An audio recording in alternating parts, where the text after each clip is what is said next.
என் பேரு பிரீத்தி. நாங்க சேப்பாக்கம் தொகுதியில இருக்கோம். எங்களுக்கு ஆட்டோ வந்து மாதிரி ஃபார்ம் ஃபில்அப் பண்றேன்னு சொல்லியிருந்தாங்க.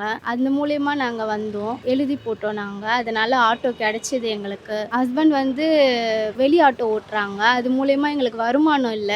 உதய அண்ணா வந்து ஆட்டோ குடுத்தாங்க. அது மூலியமா நாங்க வந்து ஹஸ்பண்ட் ஒரு சைடு சம்பாதிக்கிறாங்க. நாங்க ஒரு சைடு வந்து ரூ. 1000 என்னாலயும் சம்பாதிக்க முடியுது இந்த ஆட்டோ ஓட்டி. ஒரு சுய தொழில் உற்பத்தி ஏற்படுத்தி குடுத்துருக்காரு. அது மூலியமா நாங்க பெருமைப்படுறோம். சேப்பாக்கம் செல்லப்பிள்ளைன்னு சொல்லலாம் உங்களுக்கு. செல்லப்பிள்ளை உதய அண்ணாக்கு வந்து இனிய பிறந்த நாள் வாழ்த்துக்கள் நாங்க சொல்றோம் சார். வணக்கம் சார், என் பேர் ரேவதி. நான் வந்து திருவிழிக்கண்டி சேப்பாக்கம் தொகுதியை சேர்ந்தவங்க தான். நான் ஹவுஸ் ஒய்ஃபாக இருந்தேன். ஹவுஸ் ஒய்ஃபாக இருக்கிறத விட நான் வந்து சிங்கிள் ஒய்ஃப் வேற, சிங்கிள் லேடி. நான் எனக்கு 2 பெண் குழந்தைங்க. எனக்கு வாழ்வாதாரத்துக்கு எதனா செய்யணும்னு பார்க்கக்குள்ள எதை செய்யணும்னு எனக்கு ஒன்றுமே தெரியல. அப்போ உடனே வந்து நான் வந்து எம்எல்ஏ ஆஃபீஸில் வந்து ஒரு மனு ஒன்று கொடுத்து எழுதி போட்டேன். எனக்கு ஏதாச்சும் வந்து ஒரு வாழ்வாதார வழி பண்ண கொடுங்க அப்படின்றதுக்கு. அப்போ உடனே எம்எல்ஏ சார் மூலிமா வந்து இந்த மாதிரி ஆட்டோ ஓட்ட தெரியுமா அப்படின்னு சொல்லிட்டு ஒரு கொஸ்டின் கேட்டாங்க.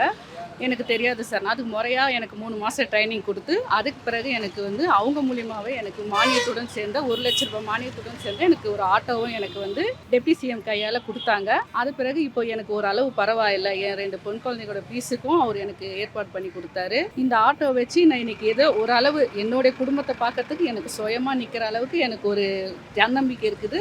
என்னுடைய செல்ஃப் சர்வீஸ்னுக்குள்ள நான் சொந்த காலில் நிற்கிறேன். இப்போ என்னை யாருமே எந்த கேள்வியும் கேட்க முடியாது. ஏன்னா உனக்கு வருமானம் இல்லை, அது இல்லை.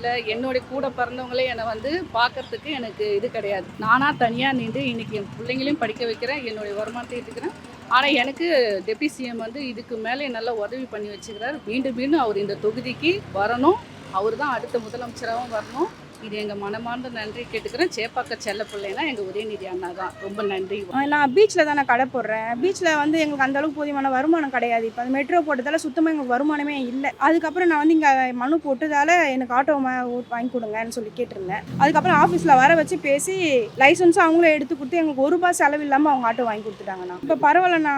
அப்போ பீச்சில் வந்து வாரத்தில் 3 நாள் வீட்டில் தான் இருப்போம். எனக்கு இப்போ டெய்லி ஒரு 2000 ரூபாய் நான் சம்பாதிக்கிறேன். வீட்டில் வந்து ஒரு பொண்ணாக இருந்து என் குடும்பத்தை ஃபுல்லாகவே நானே மெயின்டைன் பண்ணுறேன் இப்போ.